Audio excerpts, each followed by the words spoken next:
So now the three-step process, it goes like this. Here, first step in the process of establishing your conscious control over your muscle movement and getting the signals. Basically, we're looking at the biofeedback signals. So the first three signals we're going to be looking at here is that, am I physically moving my muscle from a lengthened position to a flexed position and then back to a lengthened position? And am I doing that on the target area throughout the body that I'm targeting? So we're going to get signals. Lengthened, stretch. We need to focus on those and reestablish that we have control over that movement fully through the length into the flexed position. The second signal is going to be relating to what do we feel happening for energy burn inside that muscle belly. There's two types of energy burn, sugar burn and fat burn.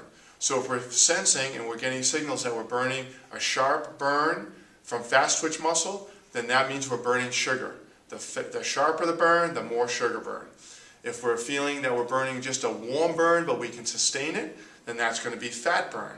And so we can alternate in between those two depending on intensity, depending on what we want to build for stamina and what our goals are as well. The third is going to be, of course, getting the signal and getting the focus down as to whether we're consistently using that target muscle throughout the whole exercise, or are we compensating and trying to bring in other muscles into that movement. We need to focus on staying with the target muscle and building that stamina and strength within that muscle.